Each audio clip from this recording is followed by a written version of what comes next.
Welcome to Shelor Select. The whole system will be ready in a few minutes. Take your seat and enjoy. All right, dude. So, I don't remember the last time we actually saw you. Was it after high school? I'm not even sure if it was. It was probably within the first 2 years we were out of high school. Had to be. I mean, I was trying to think of it. I just got back home myself and just trying to wonder if it was during Radford, if you ever came down or did anything, or. Oh, wait, hold on. I did come to Radford once.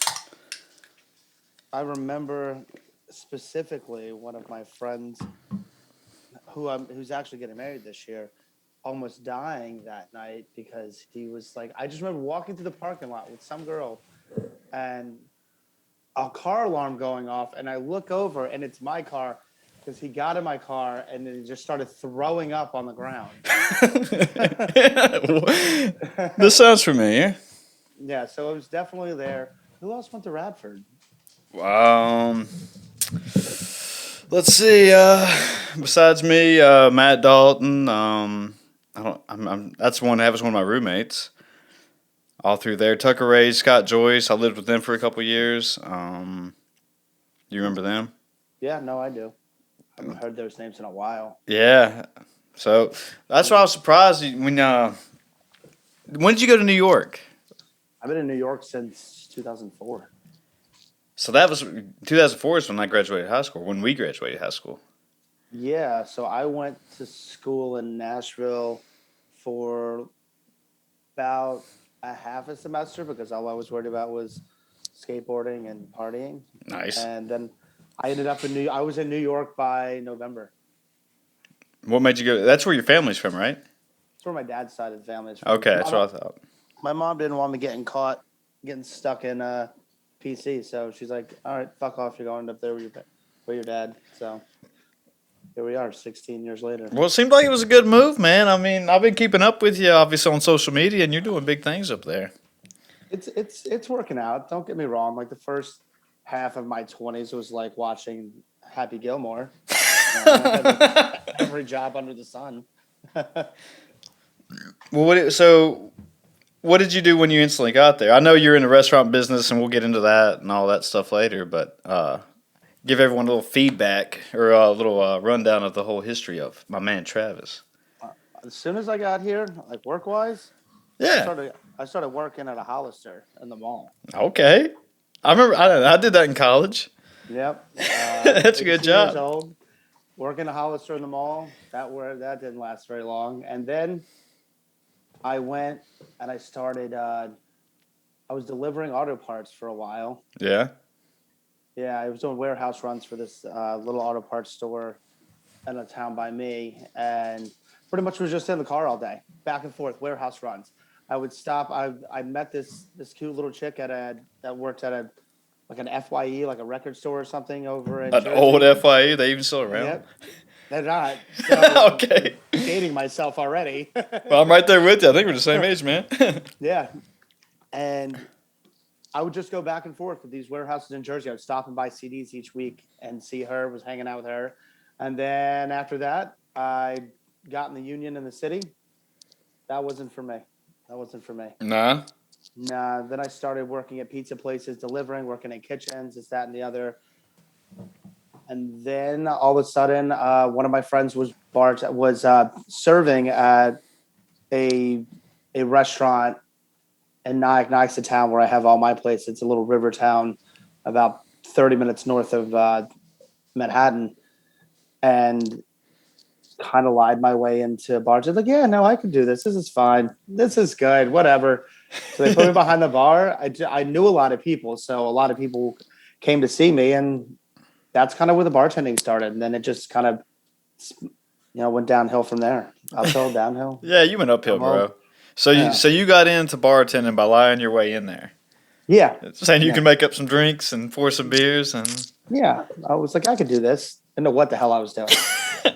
That's your style, man. I don't know what the hell is going on. hanging out and us partying and getting crazy in high school and whatnot. That kind of seems like Travis at your best right there. Yeah, I used to have parties at Kyle's house all the time. Exactly. So did anybody ever call you out? Did you ever get a drink? Like, make me I don't even know, something wild and crazy, and you had to think on the spot how to do it, or Yeah, of course. And yeah. it's not as bad now because everybody has Google at their fingertips at all times. So So they're you just able to Google the like, drink? yeah. But what you learn quickly is that even if the drink is made right, if somebody thinks that it's not made right, it doesn't matter. That's what they think it's supposed to be made like. If there's not, 10 ounces of alcohol in it, they're like, this is wrong. I can't taste the tequila. I'm like, well, I'll tell you. It's like that sometimes, right? God. Yeah, you learn to hate people real quick in this industry. I don't doubt it, man. So all right, so you started bartending, and where was this at again? This is Nyack, New York. So it's right over the Tappan Zee Bridge, which spans the Hudson River. I'm probably 30 minutes north. I'm about 25 minutes north of the Bronx. Okay. 30 minutes into Manhattan. I've driven through New York once, and it was on my way down to Rutgers University, and that's basically all I know of. I'm 40 New York. minutes, 35, 40 minutes to Rutgers. Okay, so that's about right. So I flew into LaGuardia, and then I just remember going by I don't know if it was the new Yankee Stadium or old Yankee Stadium at the time, and then coming down. But so when you start telling me Nyack and stuff, I don't really know 100%. You probably didn't go through my area. What you most likely did is jumped over into Manhattan, went over the George Washington Bridge and went that way, or went through Manhattan and went through one of the tunnels and popped out. That makes sense. In Newark area. Yeah, okay, that makes sense because that's where I flew out of, or flew back to Virginia in. So yeah. So you got the bartending job. Was it just a thing that you always just wanted to bartend, or was this a job at the time, or you just wanted to be? You knew there was a part of you wanting to be in this industry, or what? I just needed a job at the time. Okay.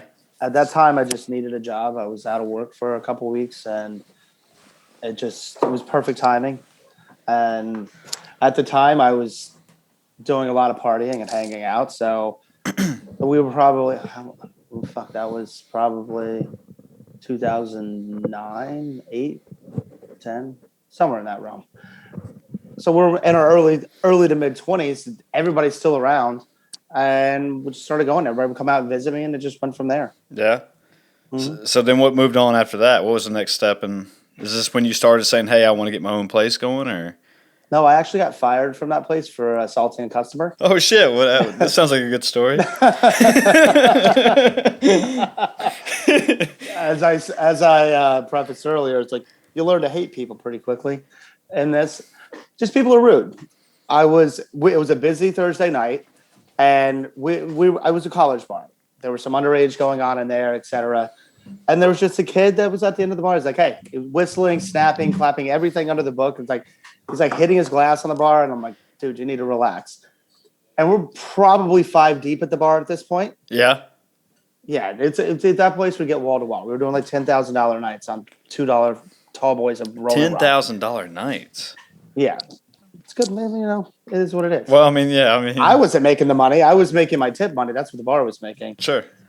And then eventually I went over and was like, all right, dude, you need to fucking stop. And he's like, well, he has the glass in his hand. It's like, to get me a fucking drink. The fucking, what was left in it, the residual like splashes in my face. I'm like, oh, wait, here we go. And am I allowed to say whatever? Because there's yeah, you can do. This is inappropriate free word coming up. I slide the drink. I was like, all right, well, you're fucking done here. I was like, go down the street and get yourself a fucking drink. And then I turned around and he picked up the glass and says, you're a fucking faggot. And like launches it at me.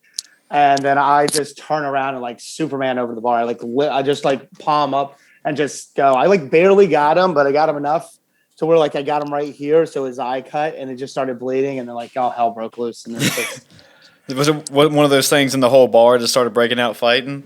At that corner it did, but in a college bar like that, you have 6 bouncers on a Thursday night on something like that. So they were on it pretty quick. We had good security there, so. And then you got fired. Yeah, yeah. And it was one of those things that they call me in, and I'm just like, and they're like, really? And I'm like, yeah, I know. Here's my keys. Yeah, you knew it was going to happen. Yeah, it was. You knew it was happening. fast forward, a few more years now, I actually own that bar with those guys that fired me. Oh, let's go. Yeah, that's where the brewery is actually. Okay, let's start there then. So is the local your first one, or is two Villains the next brewery? Two villains. Villains. The local is my first one. The local is my baby. Okay. I've had it for 6 years. After I got fired from Bourbon Street was the name of the bar, I went and started working on a little side of the road local bar called Pie Man, just a town over. Yeah. I did pizza, whatever.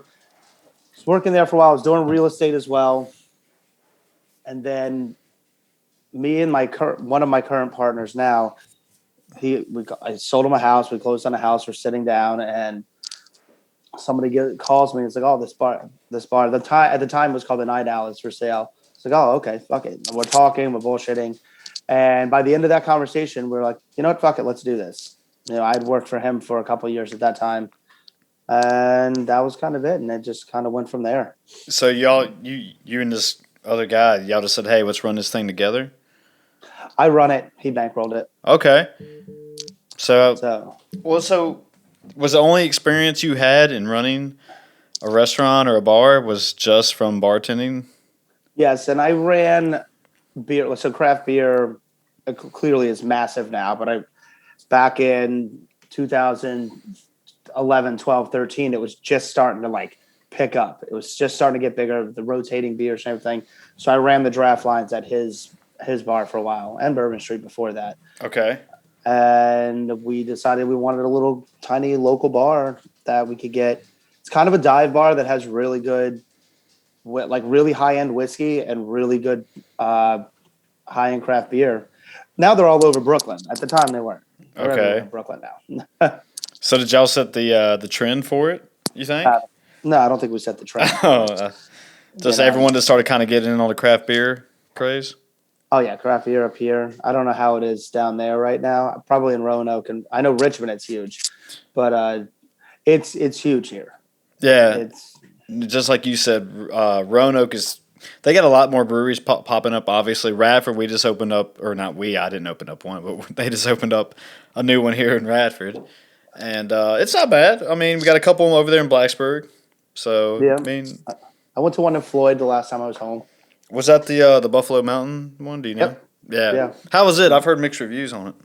It was all right. I think they were doing a really good job. I don't think it was bad. I don't think it's the best I've ever had. Their T-shirt is infinitely comfortable. I wear it all the time. Nice. So got a T-shirt from. So do you go around and just taste particular beers that you want to serve in your bar and high-end whiskeys, or how does that work? Or do you just kind of pick and choose from what other people are telling you? Or a lot of the super high-end stuff, you don't really get a choice. If you want it, you can get it when it's available. Some of them don't even in New York, we have a 3-tier system. Yeah. You have your supplier, you have distribution, and you have your retailers. If they're set up with beer and liquor are different. Liquor I have to get from a distributor. Not allowed to transport liquor in the state of New York I can't go and buy it from a liquor store and then take it to my bar and sell it. Okay. It has to go through a distributor. It's like tax evasion bullshit. Beer, there's a little bit more of a gray area in there. You have some that are set up with distribution and some that are not, so they get territories and they're cut out. A lot of the really sought after stuff doesn't have distro if it's inside the state. So the city, there's a lot of really good breweries in the city that all just self-distro in the city. And then they get up here and they go to distributors. And if they're going to distributors up here, the distributors kind of get carte blanche on being like, all right, you can have this. Okay. If you want it. I've strengthened a lot of my relationships with breweries. So the breweries can tag it and be like, this is going to the local. This is going to Travis, this, that, and the other. So that's helped. It's also pissed a lot of people off in the distro world. But, what are you going to do? I got bills to pay. I got people to please. I get that. So do you still find yourself bartending at these places when you have to be, or is it just you're just running a thing? If I have to, I can still do it, but I don't have time to. I stopped bartending regularly probably 3 years ago, Okay. 3 or 4 years ago, just because like the bars in New York stay open until 4 a.m. Oh shit! I didn't realize that. So yeah, so basically I'm having like I'm not getting home until 5 in the morning, 5, 6 in the morning, passing out, getting back up at like 8 or 9 in the morning and doing like I like to get everything done before the bar is open. So if like something needs to be stocked or fixed or cleaned or this, that, and the other, I want it all done before the bar's open. Gotcha. And then having to bartend again, it just became too much. And plus, my bartenders are a lot better looking than I am. So. Come on now, don't talk to yourself like that, big dog. So they do a lot better job at making the customers happy. Got you. Well, all right. So the local was your first one, correct? Mm-hmm. All right. So did you come up with the name, the local? We Or- went back and forth a couple times. I'm not even sure how we ended up going with the local. It was like we were going with like something social club, the social this, that, and the other. And then I think he said like, why don't we just call it the local 8? And I was like, why don't we just call it the local tap house? And then it just happened. And then the fucking giraffe happened like it's completely random. I was getting ready to ask about the draft. I think I've seen it on your Instagram before. So how did it just randomly happened, or? Yeah, one of my best friends. It was about a week before we opened. We were sitting in there. His ex-girlfriend of the time, or his girlfriend of the time, was drawing out the boards. We have chalkboards behind the bar, Nice. and she was drawing the boards out. And it's like, she's like, "Oh, what do you want in this little square?" And I was like, "I don't know. Fuck it. Put a giraffe. Hashtag giraffe. It's chalk. We'll change it next week if I don't like it." And we're pretty stoned at this point, and looking, and he just goes, "Oh shit, man. Giraffes kind of sound like giraffe beer." And I was like, "Oh fuck." Half off giraffes for happy hour. And it was just a play on words. And I put it on the board and it just exploded. That's clever. I didn't even think about Like, that. Yeah, it just fucking exploded. And we sell a ton of merch now. Ariel's giraffe like really did a number. Dude, I like that, man. I mean, did you come with the logo yourself, or did you outsource that, or? She did this She was the did- draft that she drew. That's I took a one pic- exact one. That's the exact one she That's drew on the board. badass. I took a picture and then she put it in the system, vectored it, and then we did everything. And now we do a lot of plays on it and stuff like that. Well, I think yeah, that, I'm digging it, man. I like that. That's a cool story too behind that. I didn't even realize that. Plus, like the wordplay. yeah, Never would have thought that, dude. it worked out. I gotta send you down something. I'll send you down some. All right, shirts man. I and stuff. appreciate that. So then you got two villains. Can't even talk tonight. Now, how did that Two one come villains. about? Was that one already pre-made, or? No, and I also take like a much more back of the house role there. I don't really do a ton there, so that happened. Like I was in Florida with a couple buddies on like a beer trip. I go to a lot of beer festivals just for networking and stuff. Sure. We came back. They worked at a place in Jersey. These two guys, John and Sean, worked at a place in Jersey called Brick City. They do awesome beer. They're in Little Ferry, right outside the city. Probably, I would say 8 minutes off the George Washington Bridge, if even. And they were talking. They're like, "Oh, we're gonna do brewing." I was like, "Oh, what do you think?" And I was like, I know some guys that are trying to sell a space. Maybe I can talk to them and see if they're interested in joining forces and doing this." And then it turns out that they were like, fuck it. So it took a little convincing because they were like, they both have families and kids now. And they're like trying to get out of this industry. And I sucked them right back in.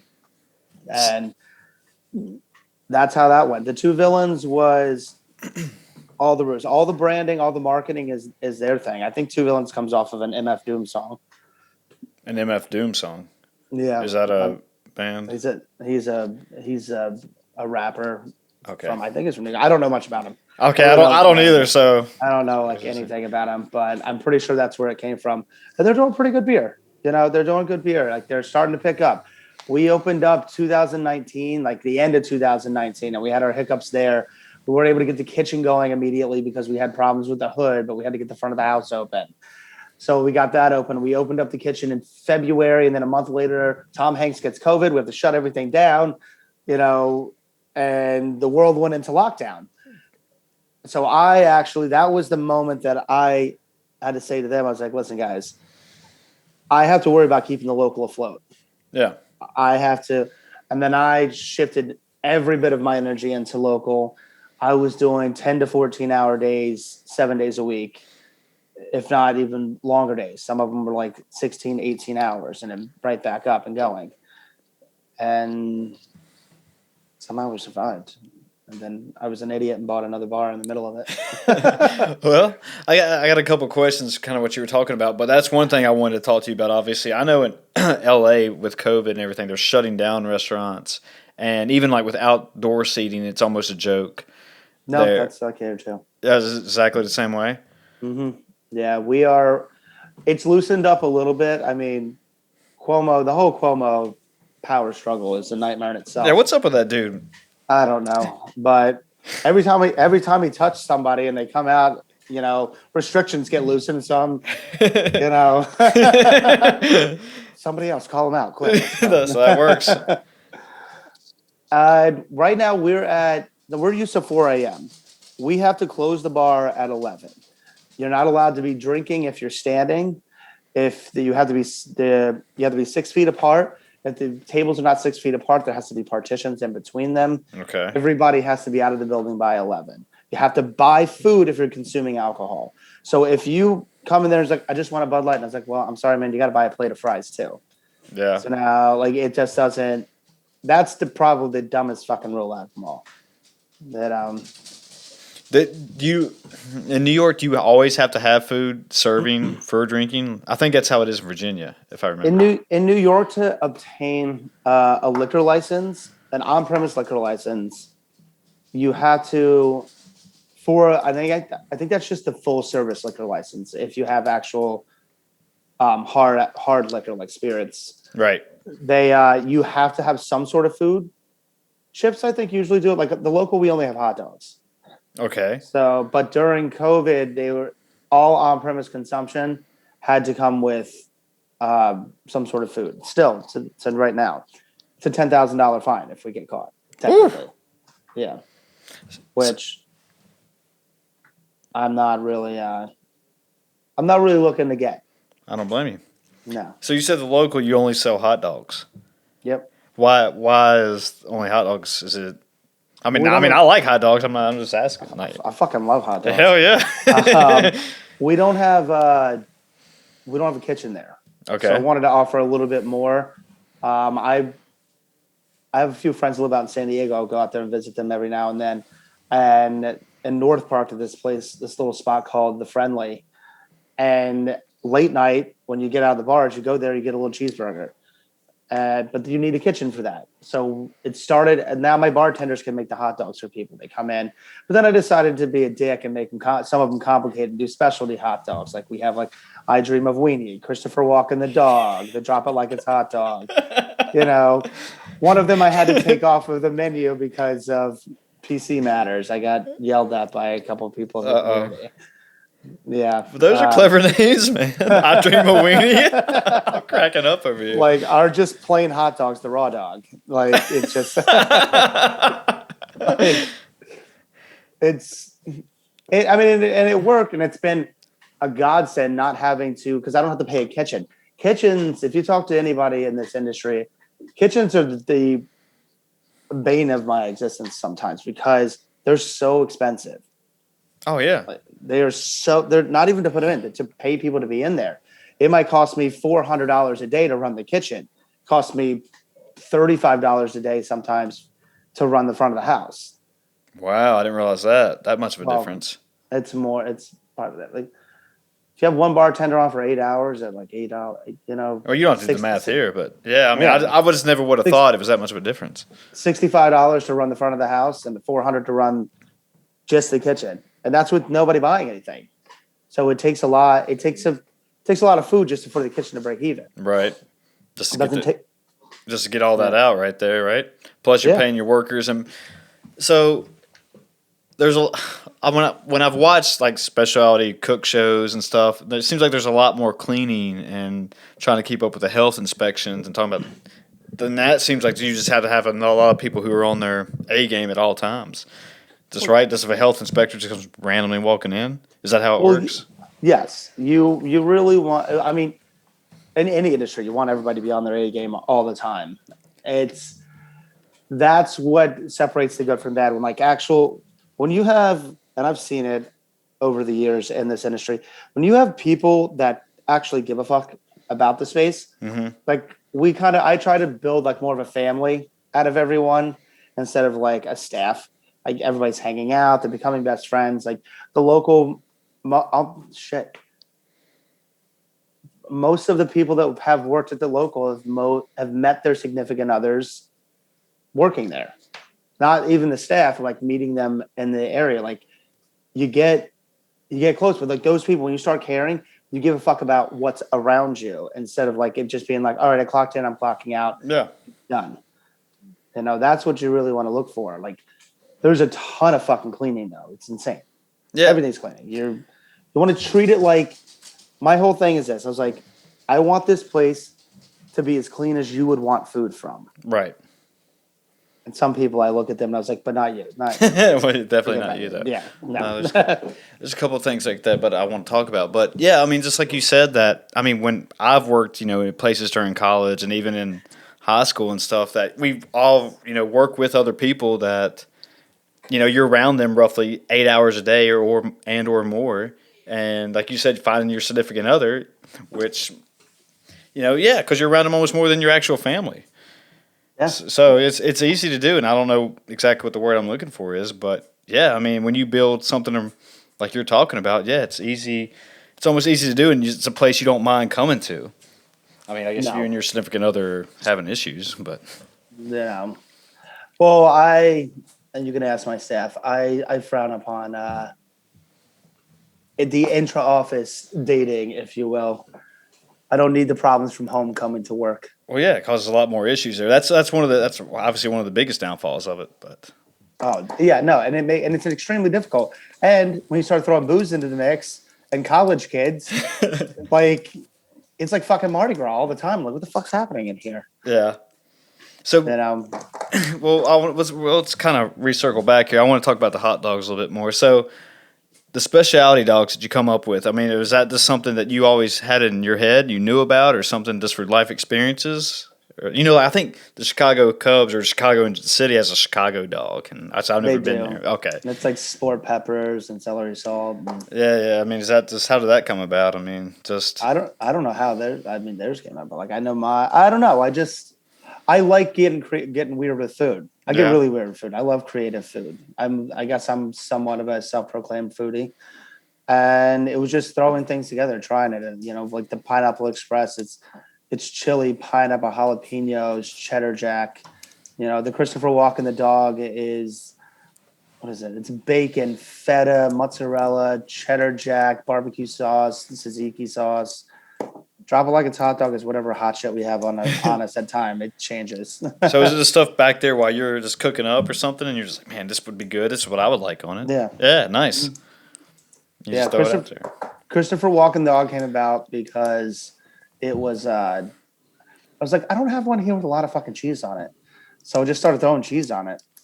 It does take from the rest of the customer experience though, because now the bartender's turned around making food, and these hot dogs, they have to pay attention to them or they burn them. I had a couple probably 6 months ago, something like that. Yeah. One of my bartenders burnt a hot dog, and next thing you know, I have 9 fire trucks outside the bar.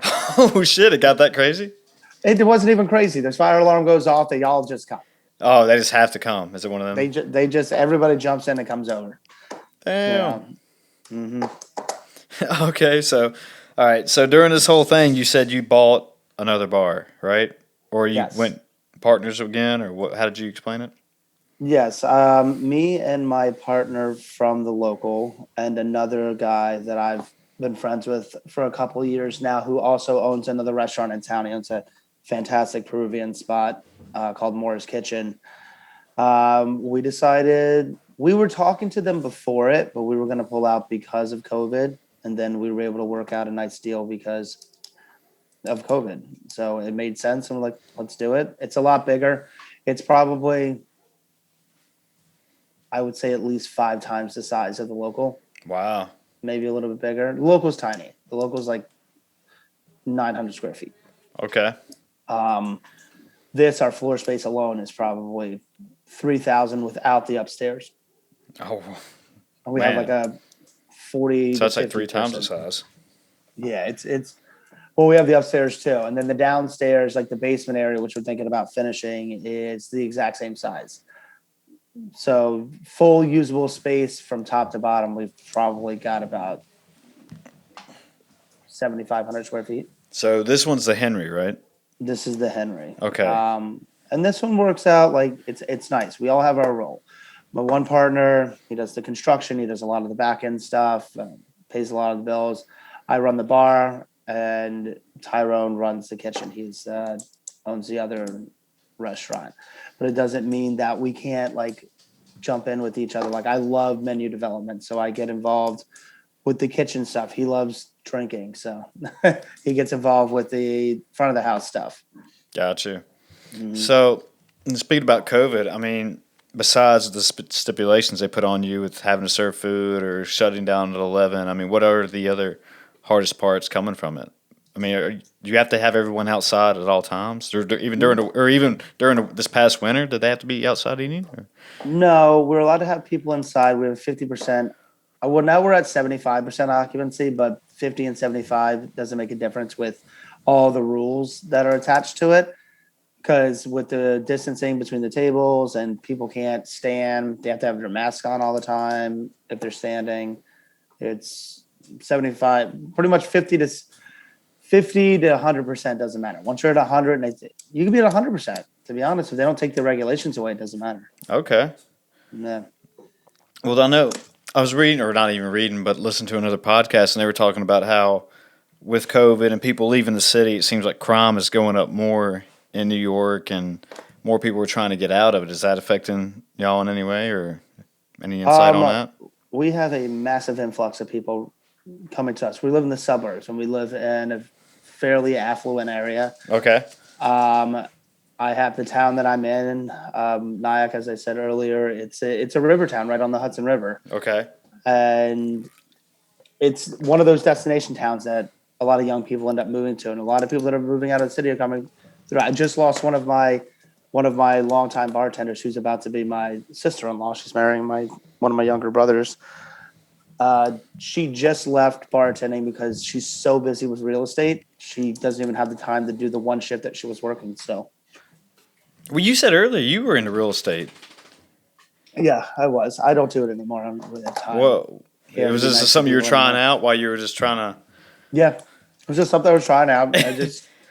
It's too many niceties. I can get away with like kind of snapping at somebody at the bar and then apologizing to them later. Yeah. But that doesn't really work when you're doing an open house with somebody.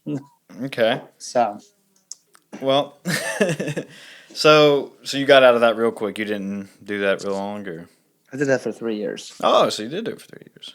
Yeah, I didn't make a lot of money doing it. Did As soon as I started making money, it was when I opened the bar. Like that year, I was like, I opened the bar and then I made probably 60 grand from real estate in the first 3 months of 2015 from that. Nice. And then I started working at the bar, and I was at the bar so much. And real estate takes a lot of time. There's a lot of time and energy put in it. It takes a long time to get built up. And it wasn't for me. I get that. So, do you always feel like you've always been going down, like, when I knew you in high school and stuff, it just seems like we were just looking for the next party or wherever to hang out at or whatever. But, so have you always just kind of found your way, like, hey, I want to be my own boss and do my own thing, and this is where I want to go with my life? Have you always been like that? I always knew More that entrepreneur, I guess? I always knew it was going to be difficult for me to work for people because, I'm kind of a dick and I don't really want to listen to people. Okay. I have an authority complex, I guess, is where we go with that. I get that. And it just kind of fell into place. Now, hopefully I can keep this going for long enough to be able to retire off of this. Is that your long-term goal? Yeah, I think this is the industry I'm going to be in for a long time. Yeah. And so, well, it looks like, with the vaccines and everything, we're getting a light at the end of the tunnel where all these restrictions will be lifted and hopefully have some type of normalcy back, correct? Or what do you think in the future?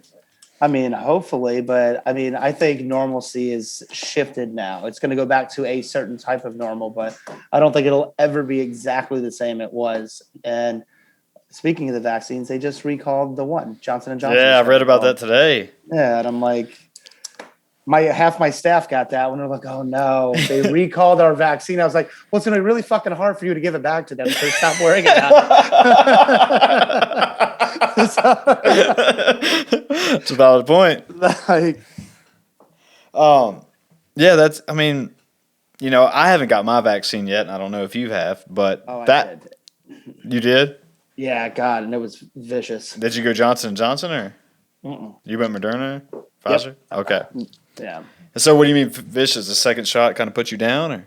Well, the first shot put me down too. The first shot I got, and I decided it was a good idea to go out with friends and get annihilated. I woke up in a hotel room. The hotel room is farther from where I was than my house is.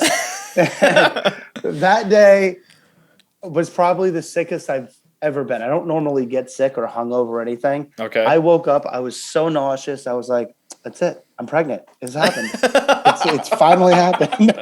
I'm pregnant. I don't know how the hell it happened. The girl I was with was just like, are you okay? And I'm like, I just need to go home right now. I need an edible. I need my bed. I need the air conditioning. Yeah. Damn, man. So that was the first shot. The second one, I decided to not drink after. Seems a smart move. Yeah, it wasn't as bad, but it definitely hit me a little bit harder. I took a bunch of edibles and just stayed at home. And I actually watched All Dogs Go to Heaven. A little nostalgia for us. Good movie. Yeah, folks, you've never watched that movie. Nice. And is it a Disney movie? I think it was, wasn't it? No, it's a Don Bluth movie. So we did nice memory, bro. He did Five O Goes West and Land Before Time. Okay, you're right now. Nice. Well, that's something they'll never recreate that movie because if you think about that movie, it did not age well with society. That has drinking, drugs, gambling, prostitutes, gang activity. It's a lot going on. I don't even remember the last time you've seen that movie. So yeah, I guess that's one movie gonna be canceled out here. Oh yeah, there's a good. I think it's a TikTok video. There's a kid walking around a Target just being canceled. Uno, fun with friends at the expense of the Latino culture, canceled. And I was like, Jesus. So, did you ever get COVID personally? Not that I know of. Okay. I was told that if you get sick off the first shot, there's a good chance that you had COVID. But with the drinking, I really you probably was just hungover. Yeah, I've never even really been sick. I didn't get hungover until I was in my 30s. Well, that kind of makes sense because I remember, back in our days, you would just wake up perfectly fine, and I remember I'd be hating life. Yeah, I would here and there, but I think it's because I'll drink in layers. It starts with I'm drinking beer and a couple shots, and I move on to mixed drinks and still doing shots, and then I move on to these little fucking super sweet things like twisted tea and those PBR coffees that are so dangerous. There's hard coffees. I've had a couple of those, man. They're pretty good. Dude, the one in the the brown can, it tastes like Yoo-hoo. It's ridiculous. Exactly. That's the ones I've had. Yeah, it comes in a little 4-pack, and you can just crush them. It's what the hell? This is. Yeah, you're oh, this is good. I'm going to taste it now. You finish the 4-pack before you get out of the parking lot. Yeah. So that's exactly it. So all right, let's get back on to. So you said you kind of consider yourself a foodie. Mm-hmm. Right. So you kind of experience going through the city and try new things and. Yeah, I spend a lot of money eating out. Yeah. It's too much, actually. I miss cooking. I just don't really have a lot of time to do it. Yeah. Mm-hmm. So, is there any good hot spots? What is your favorite go-to spot if you had to pick one? I don't know if I have a go-to spot, especially in the past year. I guess it would be kind of tough to say that in the past year. Yeah, in the past year, and a lot of places have shut down. I was down in the city last week. We got Roberta's. Roberta's is a fantastic pizza place in Brooklyn. Okay. Pretty well known. I've been trying to get into a couple of places in Westchester. I hate the city because I don't like driving down there. I've been trying to get to Palmatina. There's a place called The Cookery in Dobbs Ferry in Westchester. Amazing. It's like it's like blending like old school Italian cooking with new age creativity. Okay. And you go in there and it's super high end, but it's like hip hop playing. It's actually a really cool spot. And he owns a little pizza place down the street from there too, called the Parlor, where they, another one. What else? Put me on the spot now. You're good, man. We're just chatting, man. It don't matter. No, I'm just asking questions. Like this, you and I be sitting at the bar right now drinking beer. Yeah. It's all this how I want this podcast to be. So when you're not working, because you probably like you said, put a ton of hours in per week, right? Yeah, I'm probably at least 80. Yeah, especially with is that even more with opening up a new bar? The local is small enough. My staff is really good that it's starting to level back out again. Okay. But the Henry takes a lot just because there's a lot more moving parts. We have a full kitchen. We have a full floor. We have 2 bars in there, which only one of them is open right now. COVID has not been fun for anybody. And like just staying on top of people. We're like, hey, you need to keep your mask on when you're walking through. You're like, now that they just legalized marijuana, it's going to be another fight for us. Like, oh, no, I'm allowed to smoke pot. And I was like, you're allowed to smoke pot wherever the hell you want, just not in here. We have rules. It's just like a cigarette. Get out there. What's wrong with you? When did New York legalize marijuana? Last week. Oh, okay. I didn't know. Okay. I thought it was recent, but I didn't know it was that recent. Yeah, I think you can walk around. You can't. I don't think you can get in trouble for smoking it on the street anymore. I'm sure if you get pulled over high, it's still like a DWI of some sort. Yeah. I don't know a ton about it. Somebody told me you can have up to like 3 ounces or something like that. Well, that was something here in Virginia they passed that you could have. I forgot. I thought it could have been an ounce, but it was up to a $25 decriminalization fine. I think is what they call it. Yeah. But it seemed like here in Virginia they're trying to push by July to have it fully legalized. I mean, this is what happened. This is exactly how Prohibition got repealed. The reason that Prohibition was pulled back was because the country needed money and the tax revenue from it. And the fact that marijuana is a Schedule 1 drug, what is it, Schedule A, Schedule 1? Sure. I don't know. Well, basically, it's they consider it the same as heroin. Like, cocaine is underneath it. Whoa, Like it's on the, okay. I didn't realize that. Yeah, I think it's Schedule A. That's fucking insane.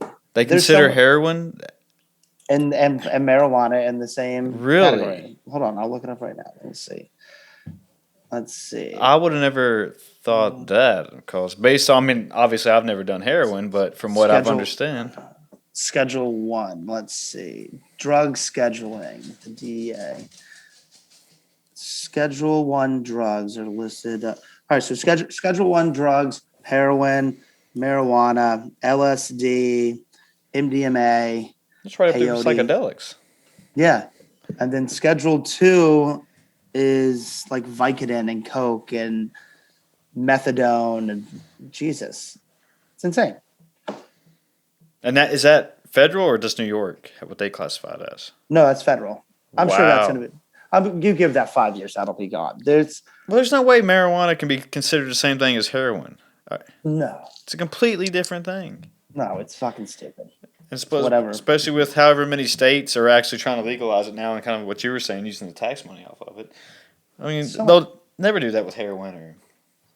And I know they're trying to do a couple things with mushrooms now. I know the UFC is actually using it for CTE protocol. They're actually finding, some uses out of it that are helping, and also not the Army, but I guess the armed forces with PTSD. And PTSD. Yeah, John Hopkins is doing a couple studies with that, just saying how it's actually helping those soldiers recover from it.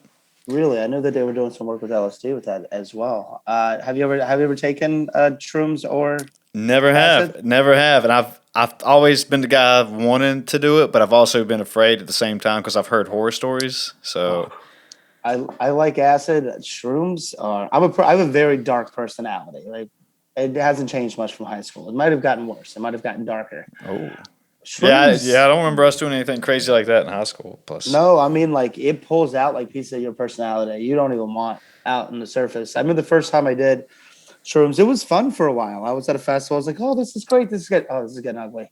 This is getting ugly." And then I just ended up in a tent by myself in the fetal position, waiting for it to go away. And I was like, I just needed to go away. And this was from shrooms? Yeah, those from shrooms. Acid, I feel like you can control more. And maybe that's just like a placebo effect with me. Okay. But I feel like I can pull myself in and out of like a feeling. It's just like elevated happiness. The last time I did acid, I was in Vegas for a bachelor party and went and watched the Bellagio fountain show on acid, then ended up in a strip club. And I shouldn't be in strip clubs on psychedelics. I spent $8,000 in that fucking $8,000. Yes, it was. I was, and I'm talking to my friends. I was like, "You were just in a good mood." Did you fall in love? Everybody.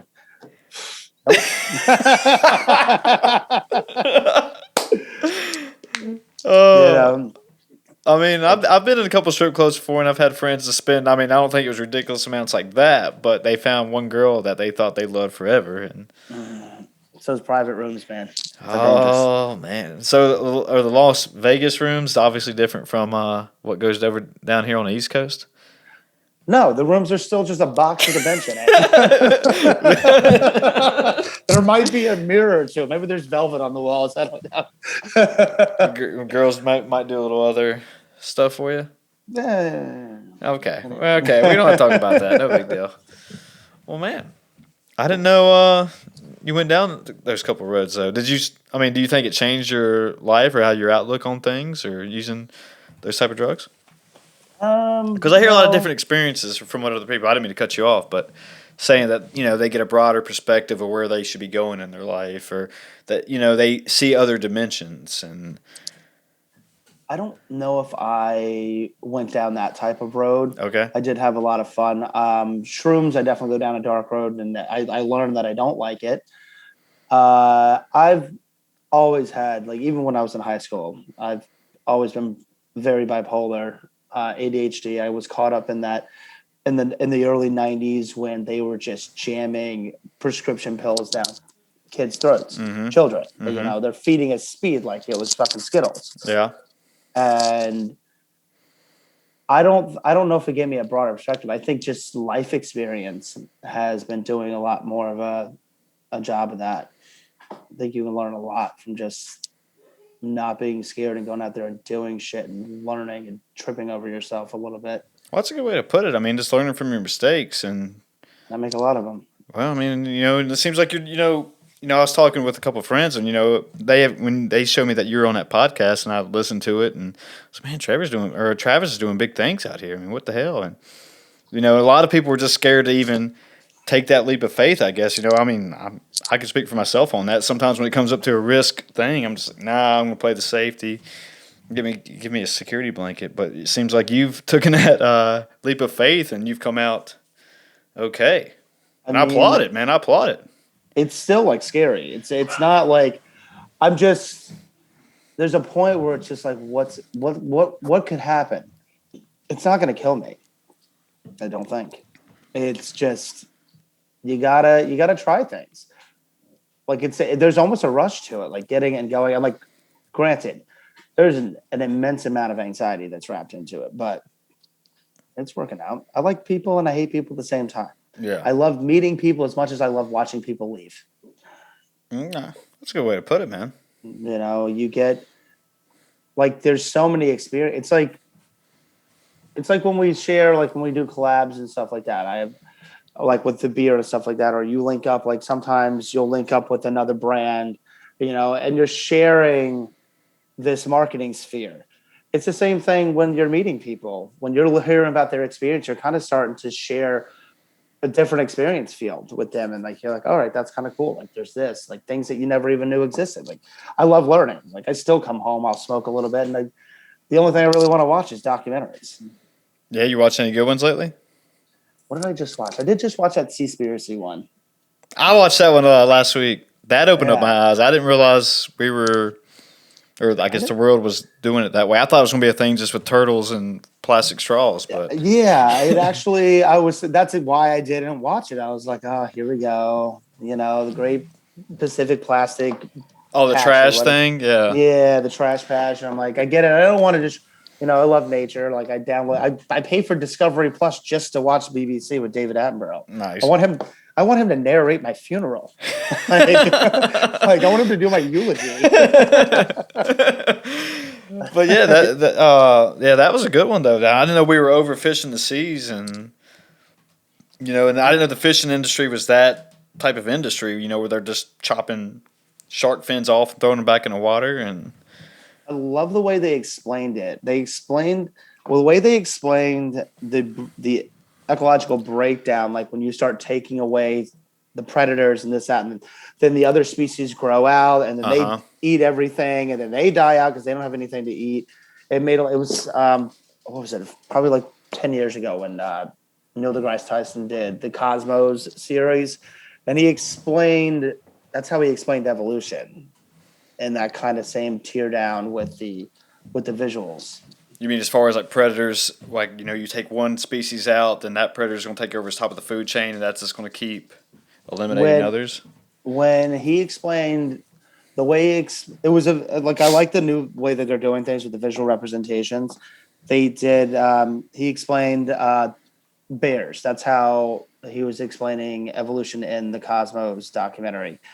He was like, oh, they were all really brown and black bears for a while, and then they're in the Arctic and they were having trouble hunting, and then you have one bear that's got a mutation in its gene and it had white fur, and now it blends in, and then it survive. It has a better chance of survival, so now it's passing down that mutation, and each one of if it has 3 kids now, the mutations pass down to all the 3 kids, and it goes down and down and down. It scales out, and it was just a really cool way that they explained it. Yeah, better than I can explain it. Oh yeah, especially if it's Neil deGrasse Tyson talking. I mean, that dude's when he starts going in astronomy and all that. It's like, all right, okay, dude, I have no idea. You're blowing my mind right now. Yep. For me, anyway, on my experience. But yeah, that's cool, man. That you like learning. I mean, that's what I've been trying. It's kind of why the reason I started this is that I wanted to learn, connect with other people, and I try to watch more documentaries now and just actually see let's see their point of view of what's going on with the obviously overfishing the seas. Or I watched another one the other day. It's on Netflix right now called Coded Bias, I think. And it was just talking about the effects of artificial intelligence and the facial recognition technology and how it's getting us in trouble. Wait, hold on. I think somebody was telling me, what's the company in Boston? Boston, is it? Oh, Dynamics? Boston Dynamics. And they built something that they had to destroy because it was actually learning faster than they ever anticipated. They had to destroy all the technology in it because I know nothing about it. It was just somebody was telling me, they're like, oh yeah, they had to destroy a robot because they got way too smart, way too quick. And that's where we're at. We are designing our replacement. We can't just ignore that part of it. They had that show on Amazon where the dude dies in the car driving itself, and then he ends up in you're able to buy basically your loved ones. If you have a significant other and they die in some accident, you can save their soul and their memories and everything like that, and they can be planted in this digital universe that you control. And it's actually they have to pay for it. So now it's like Britney Spears. She can't do anything because nobody will allow her to. So if you're really rich and you have a really loving family, they can give you free range to do whatever you want in your digital afterlife. But if you're poor, then you're like, oh, well, this is cool, but I can only eat hot dogs for the rest of my life because that's all I can afford. This sounds like you said it was an Amazon? This sounds like Amazon or an episode of Black Mirror or... It's in the world of Black Mirror. Okay. What was the name of it? It was okay. It wasn't great. Black Mirror is amazing. I love Black Mirror, man. That opened up to my eyes a whole lot of things. What the fuck? It's fucking terrifying. Yeah. I mean, especially the first episode I was watching, I was like, what the fuck? It's just almost... And I think that's why... It's the only episode I don't like is that one. That's the only episode I don't like is the first one. There was one guy say, I forgot where I heard this from, but they said the director of it doesn't want to make another season because he thinks it's going to hit too close to home with all of COVID and everything going on right now. So, oh, that makes me sad. Yeah. But there's that, and then there's the movie Her with Joaquin Phoenix in, and he's falling in love with artificial intelligence. And have you ever seen that? What was it? I think it's called Her. It's called Her, yeah. That was fucking crazy. Yeah. And it was like, this dude is wild, just trying to, thinking this girl loved him or robot loved him, I guess. Well, I mean, how's it any different from people getting catfished? They don't know these people. That is true. They're essentially falling in love with somebody on a computer screen or phones now. But if you've never had any actual physical interaction with them, then you are essentially just falling in love with a piece of technology. Yeah, you hear stories with that. I mean, they're just waiting to go home or even get on these dating apps or Facebook, Instagram, whatever, and just that's their date. It's just to try to meet their whoever. I mean, it could be you on the other end, and I would never know. You just post up a picture of some random hot girl you found, and then you're like, "Hey, you want bartenders?" But yeah, and there's this one book they were talking about how getting addicted to World of Warcraft and finding significant others on that, and just you're always just getting on just to play with them and chatting them up and having try a full blown relationship. I've actually heard that. One of my old roommates loved the guy to death.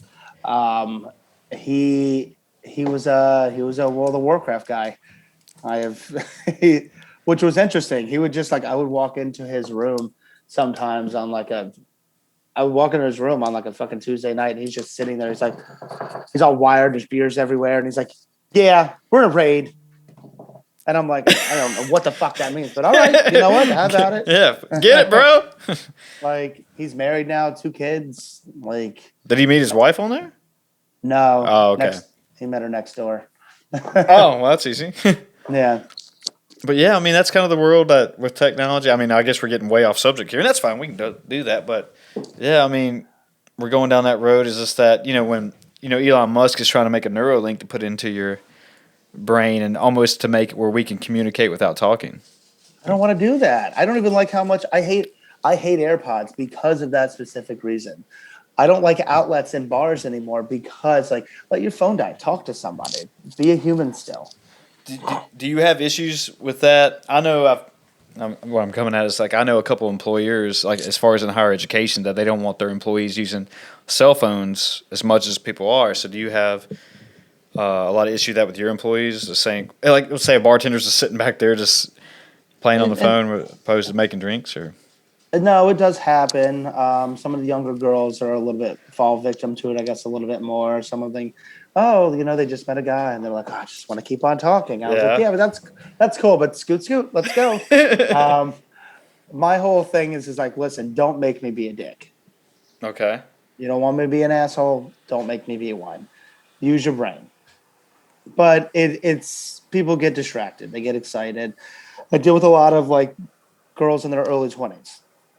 So, and we didn't grow up with this shit in our early 20s the same way. We had cell phones, but we didn't really even get texting until we were 20 years old. 19, 20. Yeah, give or take. Yeah, that sounds about right. Yeah, before it was I have this sweet Nokia brick phone. I can call you on nights and weekends, but otherwise I can't fucking talk to you. Yeah, you might get just 1 or 2 texts with those things, if that. Yeah, and now I can literally be oh, yes, I do have a calculator in my pocket at all times. Thank you. So I don't have to be in math class anymore. Oh, I love that stuff, man. It's here, I'll just pull it out and get the answer right here. No big deal. Yeah, exactly. One of my buddies, his kid has an Apple Watch or an Alexa or something like that. Okay. Some sort of smart. He got caught asking I guess what does the watches connect to the AirPods?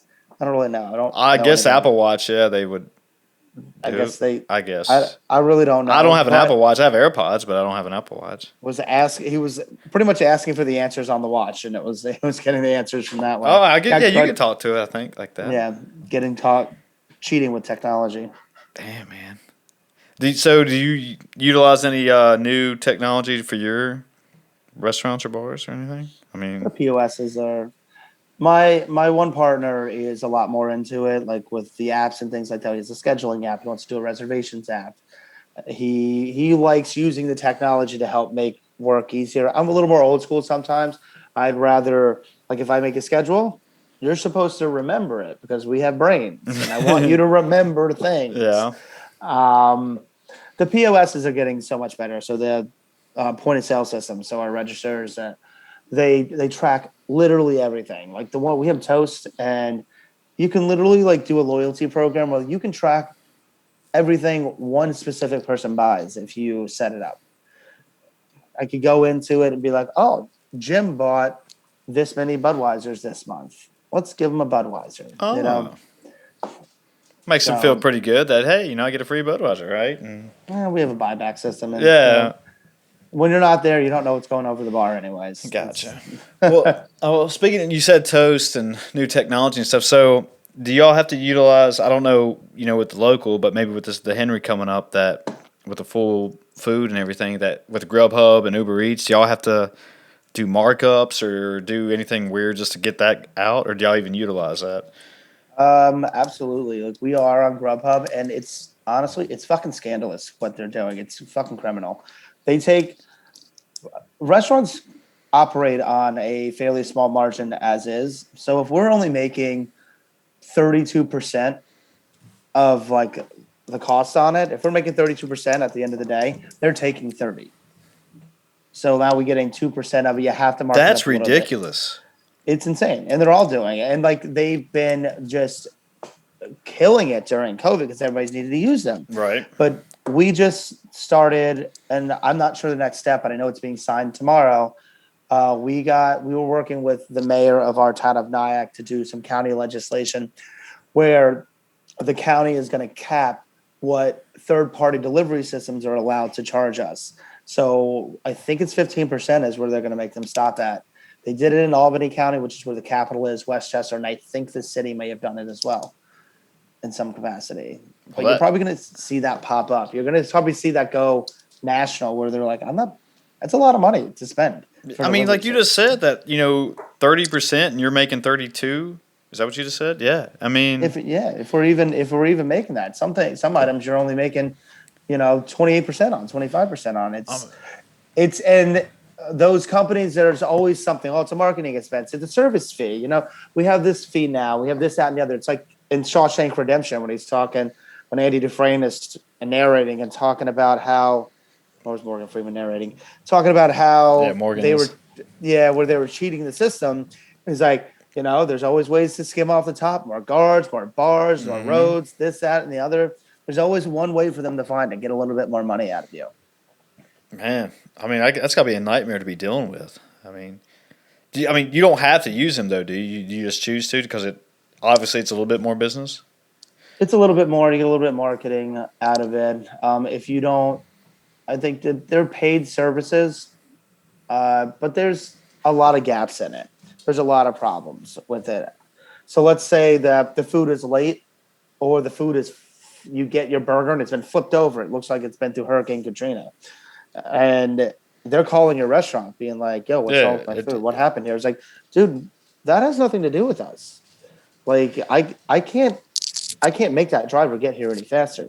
Yeah. He doesn't even work for us. I don't even know how to get in touch with him. Yeah. We can call him, I think.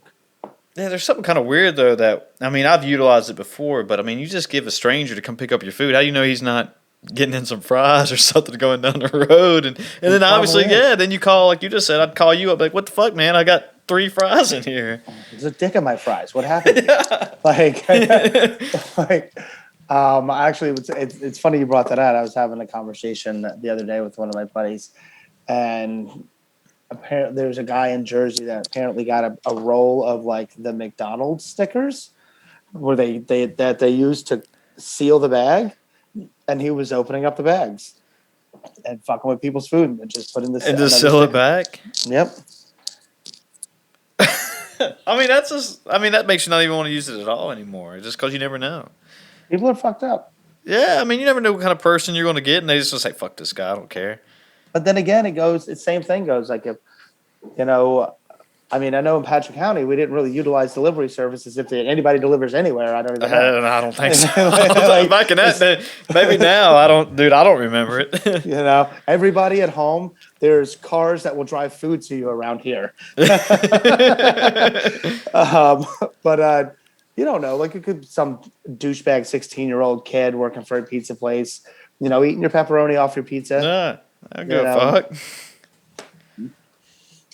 I don't know, man. People just suck for the most part. So.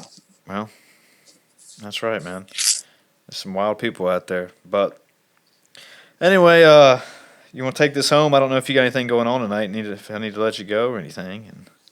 probably go back to work at some point. Oh, okay. So I don't want to hold you up, or I mean, No, I got time. okay. I got time. If you got All right. anything else you want to talk about, I'm talking Dude, about. we can keep on rolling, man. I like doing these things. So I just, I know you're a busy man. I just didn't want to screw your schedule up or anything. We're probably slow tonight. It's a Tuesday. There's not a lot going on. So okay, let's talk about that part. So I know you said, one of these days, like a Monday or Tuesday, works best for you. So that's your slower nights, obviously. Yeah, like Mondays. Mondays are technically my day off, even though I was at the bar for 7 hours yesterday. Okay. So doing paperwork, payroll, all these things. It's a day where I can be like, you know what? I can push this off tomorrow. I can go do something. Yeah. Once you start hitting Wednesday you start doing your ordering. Thursday, you're doing ordering. Fridays, you're bringing in orders. You're getting everything set up. You got to stock things. You got to make things or everything set up for Friday night into Saturday and Sunday. We have a really busy weekend coming up ahead of us because we have one of our themed brunches coming up. We're doing a Sopranos brunch. Ooh, nice choice, man. I like that show. I got to figure out what my costume's going to be. I'm either just going to wear a velour jumpsuit or just like some sort of tracksuit. I'm dealing with the tracksuit, man.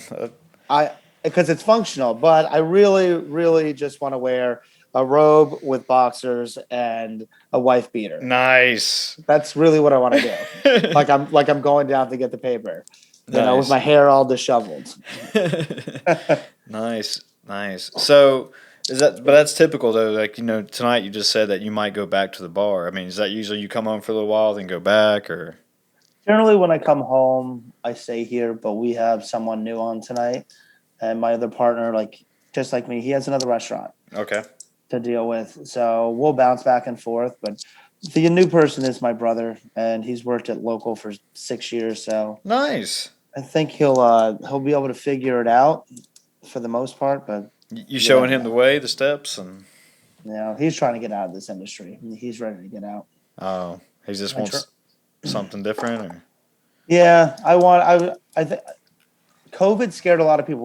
We have a staff shortage right now, like a really bad staff shortage all through, and I think it's the entire industry throughout the country. It's like it showed a lot of people the cracks in the industry. Like it's still a very unstable industry up here. Nobody wants to come back to it, and plus they're getting so much free money. Most people in this industry, I would say probably at least 75% of this industry, are younger.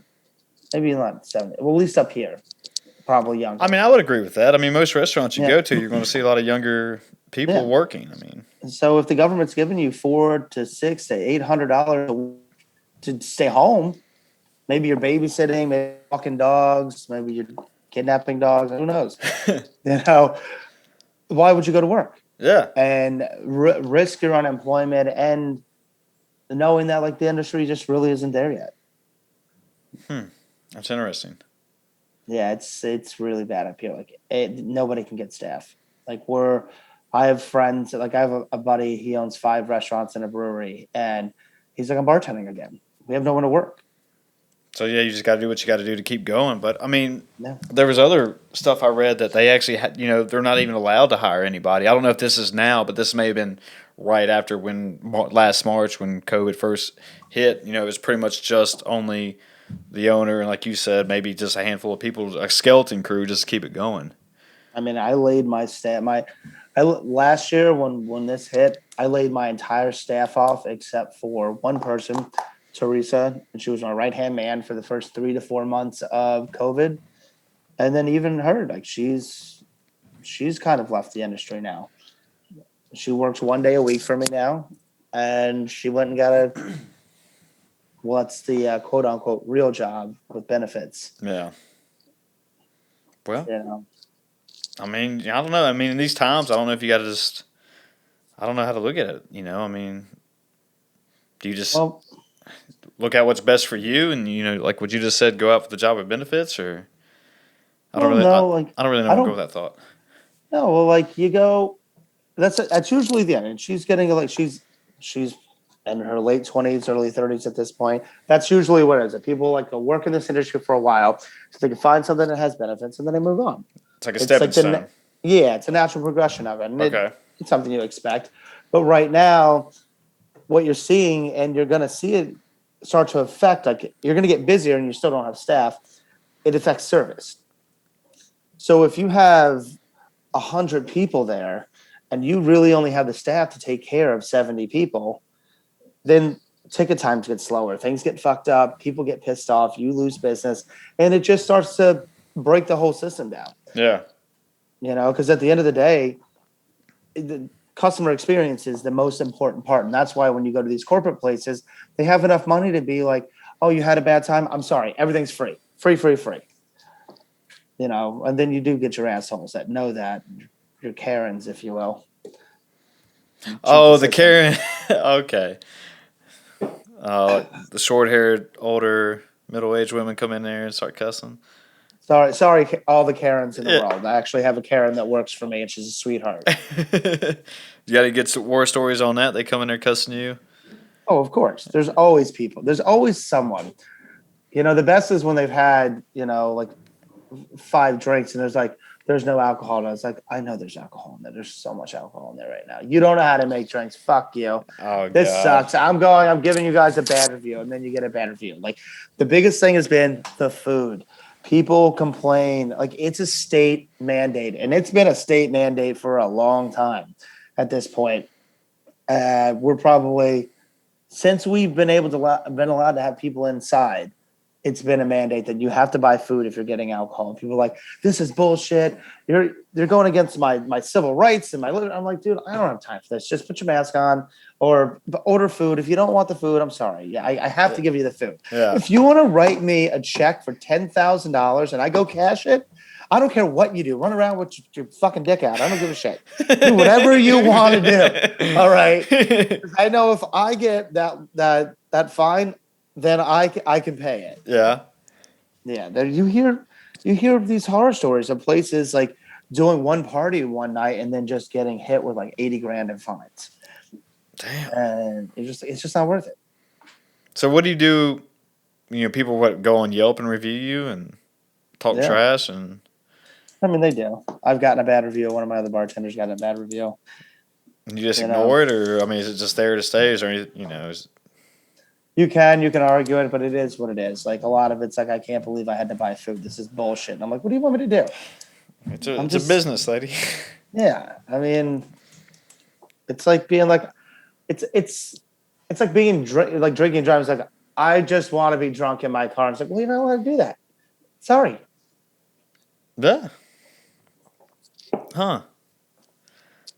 Man, I don't know where this sounds pretty wild just to even have to deal with all that, but it's almost working. You said you worked at Hollister, and I did too. I mean, just working in retail and places like that in general. It doesn't matter how great your service is. There's always going to seem like be that one person who just wants to give you a big fuck you just cause of what X reason. There's always those people. Yeah, they're always gonna be But listen, enough about me.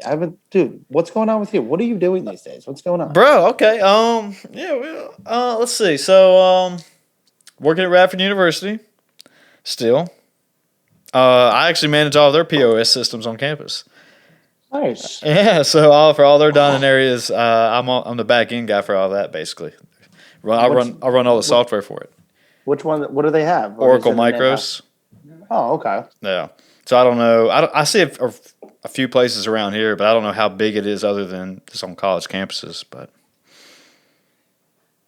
Micros is pretty big. Yeah, I've seen a few restaurants here that use it. So, but I asked you earlier, and you said, I didn't hear you say that, so I was like, I ain't gonna say anything about that part. But. No, Micros is one of the big ones. You had like Micros and Maitre D and not Revel. It was one of the older ones. I'm not sure. Micros has been around for a long time. Yeah, I've only been doing this job for about a year-ish, maybe a little over now. So, and I just kind of fell in. Well, I don't know if I fell into it, but yeah, I mean, I've been working at Radford University for, I think I'm coming up on year 10 now.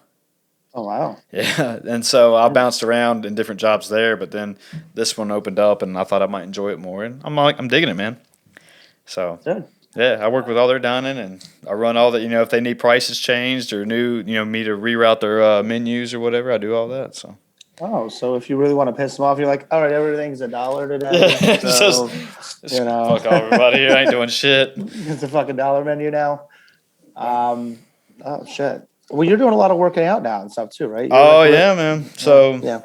that's the main gig, and then I found CrossFit maybe 8 years ago, and that's been my new fix, my new vice. I don't know however you want to put it. Like that was what skateboarding was for me for 15 years. Yeah, I mean, I remember you always skate in high school, but then Yeah. you don't do it at all now. I still have skateboards. It just my body can't do it. I'm fucking 30. I can't be falling downstairs. Like, I'm 30. We're about to be 35. I was gonna say, I thought you were a little older than 30, bro. Yeah. Like, I skated probably about until like when I first opened the bar, and I still roll around here and there. My friends are trying to get me to come out. It's just I don't care enough. It's not worth it to me. If I fucking break my ankle, then I'm fucked. Yeah, Can't put you drive out around for a again. while. I mean, then you're out. Yeah, you can't do Yeah, anything. No, and I can't. It's just not worth the risk. I did get a Peloton this year. Okay, you like it? Yeah, it's a great clothes rack.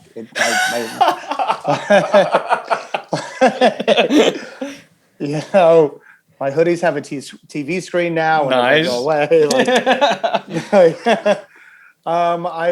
I use it when I can. Like it's just I do forget sometimes. Like sometimes I wake up and I'm just like I gotta go.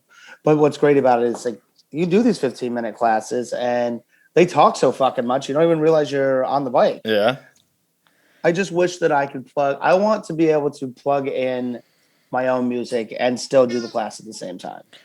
So you can't do it that way? No, you have to. It's their music or whatever. But what I'll do sometimes, I'll do like a 15-minute like scenic ride, and I'll just throw in my headphones and I'll be listening to like metal at 8 a.m. Just getting after it, huh? Yeah. So is that usually when your days start? Is it 8 a.m. and you get up and get a workout in and go to the bar or whatever? I usually wake up somewhere between 6:30 and 7:15, like naturally. My alarm goes off at 7:12 every morning because I don't know why 7:12. I just flicked my thumb and it landed on it. That sounds good to me. And I probably go to sleep somewhere around 1 a.m. That's like my every day. Do you find yourself pretty tired most of the days, or I mean, do you actually feel like you're just get up and ready to go? I mean, I know some people, I think it's a Rock or someone I follow, and he's just like, I only need like 3 hours of sleep and I'm good to go. I can function. I'm a high functioning on 4 hours of sleep. Okay. If I sleep for more than like 5 or 6 hours, I'm like shot for the rest of the day. I oversleep then. Really? Yeah, 5 is like kind of like where I'm at, 5.5 to 6. If I do like 8 to 10, like I don't function. I don't wake. I can't get out of it. I don't wake up. That makes sense. I'm not a napper. Like but I've always been that way. I was even in high school. I was staying up till like 3 or 4 in the morning playing video games, watching porn or whatever the hell I was doing. An asshole 16-year-old. Then I was getting on the bus at 6:30 in the morning. Yeah. And then going to school. So you just kind of made this lifestyle just automatically just work for you then. I mean, yeah, and it seems obviously it's done well. I mean, I consider it seems like you're doing really well for yourself.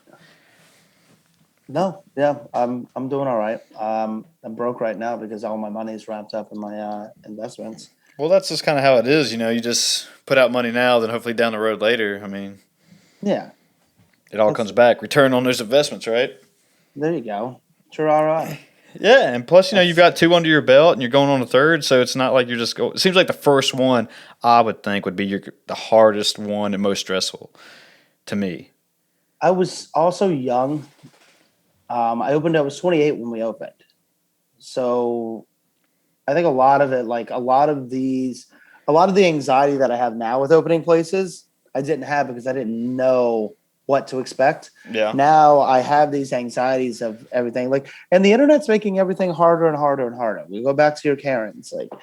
It's scary. You don't know what's going to happen. You just all of a sudden you get a notification on your phone. You're like, you got a 1 star. Oh, it would have been a no star if they could have given you a no star. It would have been better. And then you go in there and you're like, what happened? And they're just like, she was just pissed off that I wouldn't give her a free shot and whatever. And then there's not really it's unfair a lot of the times. Okay. those things, and you can't control them. So those are my anxieties now. Controlling the internet. That makes sense. You know, I mean, it's almost that, the internet can almost ruin you, I guess, right? it can. You can have one bad thing happen, and you see this with a lot of the movements right now too. You know, what always scared me about the Me Too movement is like, what if you have a bad date? You just made the wrong joke, and all of a sudden, that person ruins you on the internet because Yeah. you had a bad, your Aziz Ansari's. Oh, yeah, shit, I forgot about him, the comedian. Yeah. Yeah, and he, he almost had I don't know if he came back from it. I know he did another special immediately after, and he kind of talked about it during his special. I don't know if you saw it. Yeah. But yeah, I mean, is that something that you have to talk with your bartenders about? That, hey, kind of watch what you say and. Yeah, no, you do, because like now with the speed that information moves at, Yeah. it's not like it when it was like, we're graduating high school in 2004 and something weird happened. You're like 3 weeks later, somebody comes up and was like, oh man, I heard the other day this happened. And it's like, no, it's like instantaneous, Yeah. and if it's something that'll go viral, it'll just jump and it'll be global. It'll be global in an hour. Yeah, I mean, that's one of the most things, too, is that if it's positive, yeah, okay, everyone's just kind of like whatever, but a more negative thing that's going to draw a lot of attention, and it could be part of this woke culture and whatever, but it's just instant. Everybody feeds onto it, and all of a sudden you're the bad guy that, and this is like you just said, 4 seconds. Yeah, you could have just misspoke, like not thinking. You could have been in an emotional state and said something just like off key. It's not really how you feel, but you just like exploded on somebody, and all of a sudden it's just everywhere. Yeah, I mean, there's an example. I mean, I didn't mean to cut you off there, but there's an example that down at the gym that people have used before, even when I was working on campus, that if somebody does a deadlift, to say, hey, you don't want it to look like a dog taking a shit. And then, there's been a couple people who were offended by that. It's like, well, I mean, I don't know what you're offended about. If you want to look like that and break your back, whatever, but I don't, there's better words, obviously, yeah, but I mean, it's just like you said, misspoken, or just how there's a first cue that came to my head, or. Like, I call it the Brooklyn effect, to be honest. And it's because I'm so close to Brooklyn now. I don't really like hanging out down there unless it's with people I know, because everybody's so sensitive. It's every little thing. It's like we're starting to build this culture where people are looking to be offended just so they can say something about it. It's almost like it's cool that you got offended, and I'm gonna fucking destroy this person because they made me feel wrong. Like I had an issue with not a buddy of mine, but we were going to San Diego, and I stayed down in Brooklyn that night because we were close to the airport. Right. So we go out and we're like bullshitting with the waitress. She was cute, and she's like, "Oh my god, I wish I could come to San Diego with you guys." So I was like, "Come on, just fold up, come as my carry-on, it'll be fine." And she's like, "Oh my god, do you know how fucking offensive that is? You're gonna take me as your carry-on? Are you serious?" And then we had a new waitress, and I'm like, "What the fuck?" But you were just saying it's like a joke, just hey, just get my bag and come on. But you were not saying literally get my fucking bag and come on. Yeah, I mean that's. I've got a backpack. She's not gonna fit.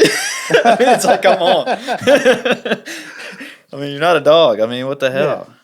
Yeah. I mean, and that's the type of things is that it's almost so cool that people just want to be so negative now and they just want to ruin people. Then they go and find these other people who, and I don't know if I should say this or not, but it seems like they have no standards in life or whatever, but they find somebody to latch onto and like, oh, you're pissed off at them? They said that? Well, I'm mad too. And like, well, what are we mad about? Well, because you're mad. It's like, well, what the hell? Do you not even know? I mean, it's that tribal mentality. There you go. Rogan talks about it all the time. Yeah, that's where I get it. It's like everybody's just clinging together. It's like, you know what? I'm just mad because they're mad. We're mad. We're all mad. It's like minions. They're like little minions. There you go. That's exactly it. That's perfectly it. I'm just mad all the time. It doesn't matter who's mad. I'm just mad. All right. Dude just stays mad.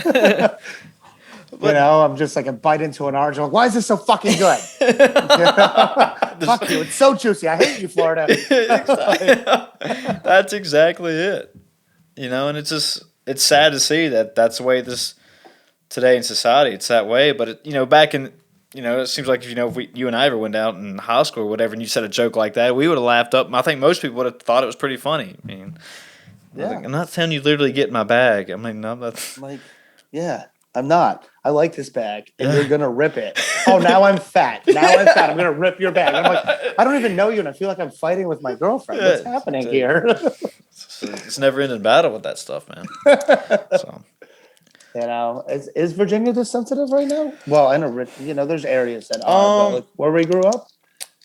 honestly, I mean, I only go back to mom's house in Medicine Dan, so I don't really know what's been going on in Stewart or anywhere around there, around our high school. But I still stay in touch with Andrew and stuff, and I haven't heard him say anything that seems to be that way, as people being sensitive. I mean, I know around Radford University, we've had a few. I don't want to say a march, but kind of a demonstration, but I've kind of where I used to work with some students more. I supervise a handful of students. I would find myself watching more of what I would tell them or say.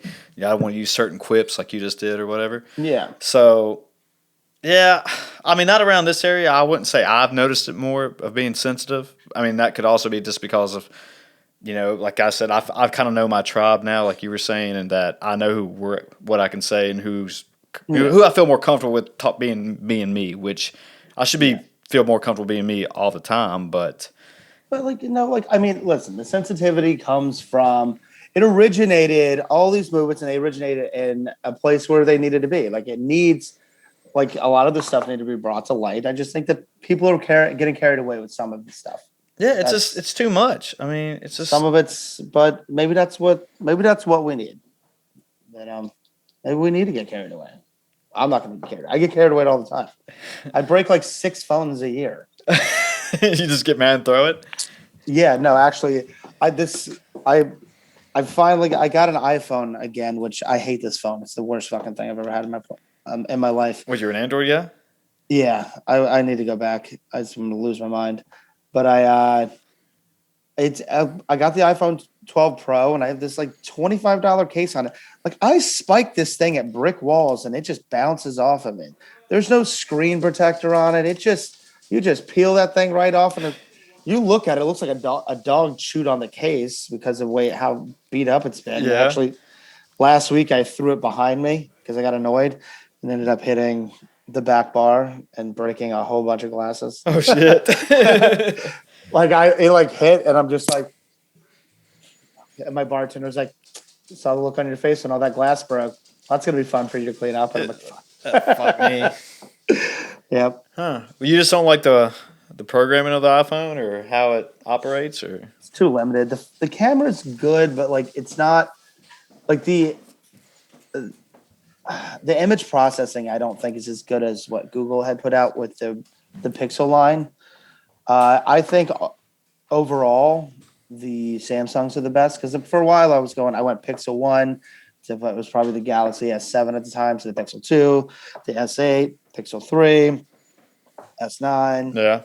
And then I got the Pixel 4, so whatever that was. It was probably 8, 9, and then I had the Galaxy S20 Note Ultra, was the last one before this. And the second that something else comes out, I'm getting rid of this one. I can't do it. You're just gonna go to the newer Android? It loses service all the time. Really? Yeah, especially in your area? Yeah, like it's not even like I have no bars. It like literally there's no. It just has. How many bars are here? 4 or 5, I guess, right? 4. There's just 4 dots there. I have to put it in airplane mode and take it out of it. It happens probably 7 to 15 times a week. 15 is wow. Because sometimes it'll happen like 6 times in a day, and then it won't happen again for a week. Well, I know a lot of people seem to like Apple more just because it seems that they're more secure with their encryption and text messaging and just their full iOS systems in general compared to an Android. Take my text messages. It's dick and fart jokes. I don't care. You got nothing to hide. But I mean, I will say this about them. CarPlay is so much better than Android Auto. Android Auto is clunky and gross. iMessage is probably one of the single best phone apps that's ever been created. But it's had a lot of time because it has a market share. Everybody's trying to build one, but because iPhone has the market share and they have absolute control out of all of other products and everything's integrated and streamed together. Yeah. And that's what people like, and they're simple. So anybody can pick it up. Anybody like our parents have iPhones probably. Yeah, Almost mine does. My mom has one, and she's not tech savvy at all. Yeah. And she can pick it up. She's taking pictures of my nieces and she's sending them to me, this, that, and the other. If I gave her an Android, she's just, I don't know what would happen. Oh yeah, she would just go berserk with it, right? Just have no clue. I'd get nuclear missile codes. They're turning keys over there somewhere. Yeah. So, I don't Huh. know. Well, that's wild, man. I've always thought more people were iPhones, but I don't know. I mean, I don't like iPhones, but I Yeah. also don't like anything. I Okay. literally, my friends will literally be like, "Oh, so you don't like the iPhone? Well, you're not going to like the Samsung or the Pixel or anything else. So here's 2 soup cans. Here's a string. Have fun." Well, that'll work too, I guess. I mean, like we talked about technology a little bit earlier, but it seems like most people try to be able to use their phones as where they can run their businesses from almost anywhere. I can do that, but in this industry, like in the service industry, it's a lot harder because there's so much human interaction involved. Mm-hmm. You can't fully run it. I've had, fights with exes and stuff like that too. A lot of my job is socializing. Yeah, I mean, is that what you find yourself while you're working, just going around talking to customers and chatting them up? And Yeah, a lot of times. I mean, it's slowed down a lot because of COVID, and then sometimes I just don't want to be around people. yeah, but I mean, but like you said, like it kind of makes if the owner came and talked me up at a bar or something, I mean, I would feel pretty good. Like, yeah, it's Travis over there, man. Yeah, we're bros. It made me want to come back. And they're small time. They're small time, but you become friends with them. I get invited to way too many weddings. Actually, you want to go to a couple weddings? You can have my seats. Okay, yeah, throw them up. I'll make a visit to New York. Like I remember the first couple of years I opened, I was averaging like 9-10 weddings a year. Yeah. And I did like 6, and then it jumped back up to 8. Damn. Last year was supposed to be a bunch, and then they got canceled. Now I think I'm settling in on 4 or 5 this year. Not bad, man. But yeah, you've always seemed to just have that personality, though. Is that at parties and stuff when we were hanging out, that you were just a guy going around mingling, talking and people up, and just having a good time and just enjoying yourself and wanting everyone else to join around you. Yeah, and I don't really talk to any of those people anymore. Yeah, I mean, there's a handful of people I only talk back from Patrick County. I'll probably talk to Justin Wilson, Rolo, you now. Yeah. Just a couple, yeah. I don't even remember last time I even talked to Justin. So yeah, I think Justin I probably talked to the most still from home. I talked to Shane and Kyle here and there. Man, I haven't seen them two dudes since high school. Shane's in Blacksburg. He's a trooper now. A state trooper? Yeah, I think he's a state trooper. I'll work out with a couple troopers. Yeah, I'll have to ask him. Kyle was in Richmond for a while, for a long time. His wife, a couple years ago, his wife got her doctorate, and I know they were thinking about moving again. Okay. Seems Yeah, like they're but doing well. Yeah, we talk like once or twice a year. That's about where we're at. Oh, okay. I was in touch with for a while, and then she went off the grid. Yeah. It'd be like that. Yeah, I think that's where it ends. Yeah, I mean, that's kind of my roommates from college, and that's about it. I mean, it's hard to keep in touch with so many people. well, I mean, that's part of the reason why I even started this is that I'm connected with more people than I ever have in so long just by doing this. I mean, and since COVID, I mean, I used to go down to Charlotte a lot and visit everyone down there. I went to a couple of beer festivals down there, like you said earlier. In Charlotte, what breweries were they at? So it was just all from different districts. I know there's Noda.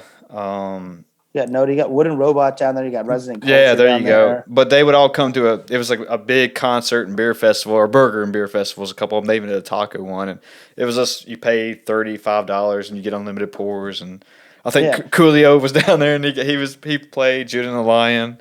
Dude, that's awesome. Yeah, it wasn't bad, dude. Blues Traveler was there one time. So, yeah, it was just pay this much, get unlimited pours, just have yourself a great old time. So, yeah, I like the beer festivals. They haven't come back yet because of COVID, but they're in Florida. There's one I think it's the next week. There's a decent one in Florida.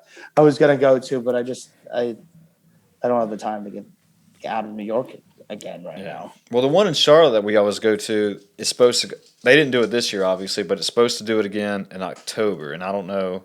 As of right now, they said they are going with it, but we'll see. I don't know. But I mean, I think they're going to have a couple country stars there playing this year. But yeah, I mean, it was always a good time just to go to those things and try the different brews and mingle with people and just get blackout drunk. Like, maybe that's bad to say on here, but and just have a great time. No, because I know it's funny because you think about teachers. They're like, oh, I can't get blackout drunk. I'm like, now I know why all my teachers were always fucking pissed off all the time on Mondays. I was like, oh, because you were fucking hammered on a Sunday and we're being annoying. Yeah, you don't want to hear our annoying shit right now. But I don't know, man. I mean, I think, with the vaccines and kind of stuff like we were saying earlier, I mean, there's a light in this tunnel and there will be some sense of normalcy, not full normal. I think you kind of touched on that earlier, but, sometimes when if I go myself to another department at work and I try to shake hands with somebody, they kind of stare at me and I'm like, oh yeah, fuck me, I forgot, sorry. We're not supposed to touch each other. Like the city's like that still. You sneeze and everybody's like ducking for cover like it's a drive-by. They're like, relax, guys. It's okay now. But, I mean, I don't know, man. But I think we just did 2 hours on here, bro. Did we do 2 hours? We did pretty right much close at it. So I wanted to end this on a good note. All right. Works for me. Okay, and I know, like you said, you might have to go back to the bar, and I don't want to rob you from that, big dog, but appreciate you taking out the time, just getting on here and hopping on. It was great catching up with you, man. Yeah, dude. And Listen. I want to make this a normal thing, though, so. Yeah, let me know. Yeah, for sure. And then hopefully maybe we can actually do this in person one day once I can get up that way. A couple of me and my buddies actually talked about going up there last year, but obviously when COVID hit, we didn't go up there. But yeah, I wouldn't come up here just yet, but I need, once my mom gets vaccinated, I'll be coming down that way, so maybe I can just roll through Radford. Yeah, I mean, just roll there. I even come back to Patrick County, and I think Mom might be moving soon from there. But really? Yeah, she's retired now, so she's wanting to move over here closer to me, which is awesome, I guess. I don't know. But yeah, I mean, again, man, I appreciate you, man, and this was a lot of fun. Yeah, dude, let's do it again soon. All right, good, man. All right. Well, I wish you the best in all your future endeavors, and I'll keep in touch with you, and we'll go from there, big dog. All right, dude, be good. All right, bye, everybody.